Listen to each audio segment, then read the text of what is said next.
Estados Unidos atacaram o Irã e o Ayatollah Khamenei, líder supremo do Irã, foi morto. Só nisso, o petróleo disparou, subiu mais de 12%. As bolsas caíram e o ouro explodiu. E o mundo inteiro assiste com medo a essa nova guerra que pode estar se formando. Nesse vídeo aqui eu quero explicar tudo sobre isso. Primeiro, o que aconteceu e por que o Trump fez esse movimento. Segundo, qual o impacto que isso aí tende a ter no petróleo, nos mercados no mundo inteiro e também no Brasil. E terceiro, como é que você, investidor, pode se posicionar frente a esse cenário para proteger o teu patrimônio e aumentar a chance de multiplicar ele bastante no longo prazo. Já deixa o dedo no like, comenta aqui o que você acha que vai acontecer, se esse conflito aí vai durar semanas, meses, anos. Quero saber da tua opinião. E vamos ao fato, tá? Que agora é segunda-feira de manhã cedinho. Eu tô acordando aqui em São Paulo para um evento e o mundo inteiro acordou, na verdade, de um jeito bem diferente do que era na sexta. O Estreito de Hormuz, por onde passa 1/5 de todo o petróleo do mundo, está nesse momento praticamente paralisado. Para você entender o tamanho do que está acontecendo, a gente tem que voltar lá para 1979. Isso mesmo, porque foi lá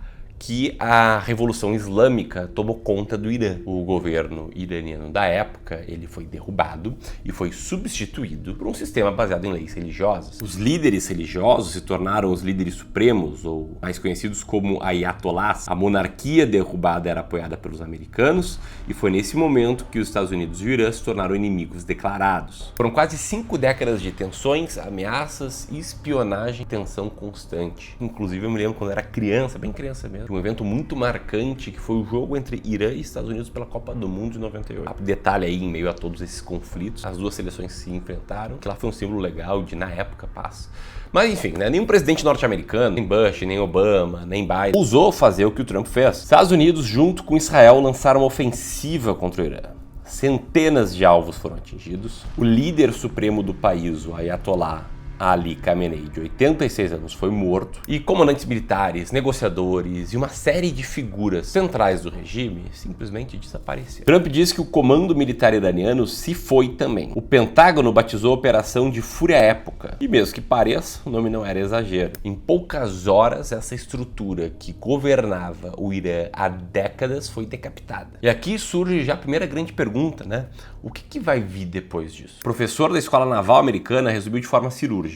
O que os Estados Unidos querem é uma mudança de regime no Irã. Só que o problema é que é muito improvável conseguir isso sem enviar tropas. Só que o próprio Trump já declarou que ele não pretende enviar soldados. A resposta dele é que o regime caia sozinho, pelo poder aéreo, por pressão interna, por caos. Enfim, é uma aposta que nenhum país jamais tentou fazer. É por isso que o mercado entrou em parafuso. Sendo que o Irã também não ficou parado, né? Horas depois do bombardeio, o Irã disparou mísseis contra Israel e contra bases americanas no Bahrein, nos Emirados Árabes, no Catar, no Kuwait. Então veio um movimento que gelou o sangue dos mercados. O Estreito de Hormuz, a passagem marítima mais importante do planeta para petróleo, foi declarada zona proibida pelo regime iraniano. E aqui que a história deixa de ser apenas geopolítica e passa a envolver também até o teu bolso. Vamos fazer um exercício de imaginação agora. Imagina que você tem lá uma estrada, tá? Uma estrada linda, uma estrada bonita, uma estrada funcional, bem asfaltadinha. Só que em vez de carro por essa estrada, passam navios carregados com 1/5 de todo o petróleo transportado por mar no mundo. Tem um corredor de água pequeno, de 33 quilômetros de largura na costa do sul do Irã, e cerca de 15 milhões de barris por dia dependem dessa passagem. Se ela fecha, não tem plano B que dê certo. Tudo isso influencia diretamente o preço do petróleo, que chegou a subir 10%, por isso que a gente está recém começando a ver esse conflito. E a Bloomberg projeta que se o Estreito de Hormuz seguir fechado, o petróleo pode ir a R$108 por barril. Analistas do Barclays falam em 120 se a crise prolongar. A consequência disso? Bom, o Federal Reserve de Dallas calcula que a cada $10 no aumento do preço do Brent, né, da cotação internacional do petróleo, leva o preço do galão de gasolina nos Estados Unidos em 25 cents. Isso quase que da noite pro dia. Aí tu começa a entender como é que a conta pode chegar no Brasil, e ela chega aqui de 2 jeitos. O primeiro, evidentemente, é através dos preços da gasolina e do diesel. Se a Petrobras repassar a alta internacional, essa pressão vai direto para a inflação. Por quê? Porque o preço de combustíveis tem um efeito cascata em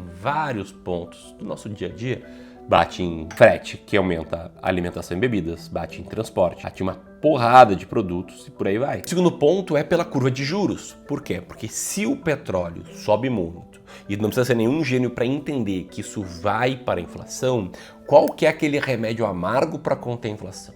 A taxa de juros, que pode voltar a subir. E aqui no Brasil a gente já estava começando a prever que a taxa de juros fosse cair, mas com esse fato novo, ela pode ficar no patamar atual por mais tempo. Mas o fato é que quando a gente fala de um conflito desse tamanho, tudo se torna imprevisível. Aqui não foi uma captura e prisão, como no caso dos ditadores do Panamá e da Venezuela. A eliminação direta do líder supremo do Irã, uma das maiores potências militares do Oriente Médio. Então, com certeza, a gente vai ver novos capítulos disso tudo, talvez nos próximos dias, semanas e, infelizmente, quem sabe, meses e anos. Agora a gente pega tudo isso e a gente vê o que fazer com a tua carteira. Eu sei que tem investidor que pensa, poxa, com petróleo em alta, então eu vou mudar aqui os setores que eu tô alocado na bolsa, eu vou aumentar o peso nas petrolíferas, ou até, poxa, eu vou ficar mais na renda fixa, né? Porque se a taxa de juros ficar mais alta por mais tempo, ali eu surfo juros altos. Enfim, você que acompanha o Clube do Valor há mais tempo, sabe bem o que eu vou falar agora, né? Não sabe? Pausa o vídeo, comenta aqui o que eu vou falar agora. Antes de falar aquilo de sempre, primeiro eu queria fazer um pedido pela calma. A história mostra que esses choques geopolíticos, eles produzem movimentos iniciais mais acentuados, mas se o conflito se mostrar contido e não escalar tanto, eles tendem a se dissipar mais rápido. O ponto-chave aqui é que o conflito precisa ser contido. E para os analistas tem diversos fatores aqui, né? O cenário central é que o Irã não vai conseguir fechar totalmente o Estreito de Hormuz, mas que as exportações iranianas vão ser interrompidas, levando o petróleo para algo entre 80 e 90 dólares por barril. Outros já dizem que o cenário é pior, é de um risco real. Se o Estreito fechar de verdade, ou se campos de petróleo da Arábia Saudita ou dos Emirados forem atacados, aí se fala de um petróleo acima de 100 dólares por barril, inflação global subindo,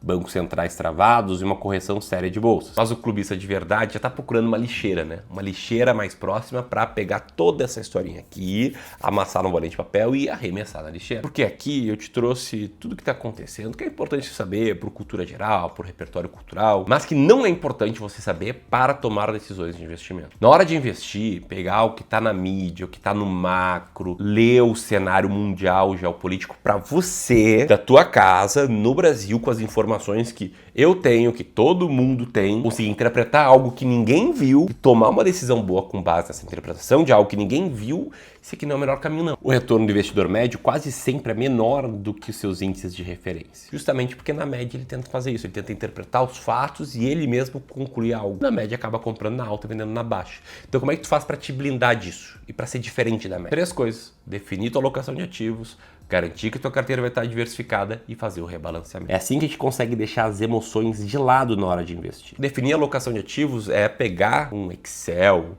ou um documento no Word e escrever, olha, a minha carteira ideal vai ser composta da seguinte forma.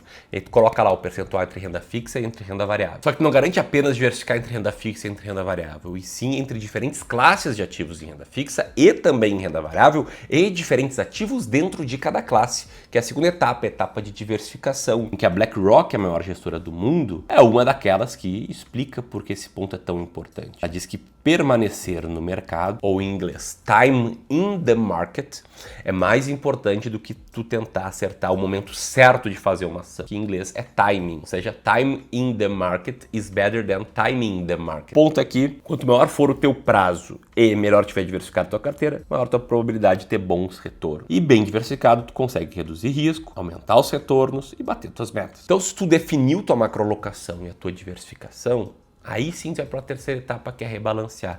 Só que antes disso, um alerta é que a tua macroalocação não deve ser afetada por fatores externos, e sim apenas por coisas internas. Teu objetivo de retorno, o quanto quer acumular para se aposentar, tua experiência como investidor e por aí vai. Tu olha para dentro, para ti, e não para fora, por ir antes de definir tua macroalocação. Definiu ela, diversificou, aí tu vai para o processo de gestão da tua carteira, que é o rebalanceamento. A carteira rebalanceada tende a ganhar mais dinheiro no longo prazo, como mostra esse estudo que você está vendo na tela. O rebalanceamento aumenta tanto o retorno analisado, como ajuda na volatilidade e aumenta a eficiência da tua carteira, sabendo sempre o que comprar, quando e quando vender. E aí, se você quiser entender como é que tá a tua carteira hoje, como é que ela tá alocada, se tá bem alocada, como é que tá a tua diversificação, se é hora ou não de fazer o rebalanceamento, queria te convidar para uma sessão que a gente vai fazer um novo plano de investimentos para ti. Uma ação 1 para 1, gratuita, se você for selecionado, em que você apenas preenche uma série de dados, a gente vai entrar em contato contigo para mostrar como é que está investindo, entender o teu perfil e desenhar um plano novo de investimentos para te dar muita clareza na hora de investir.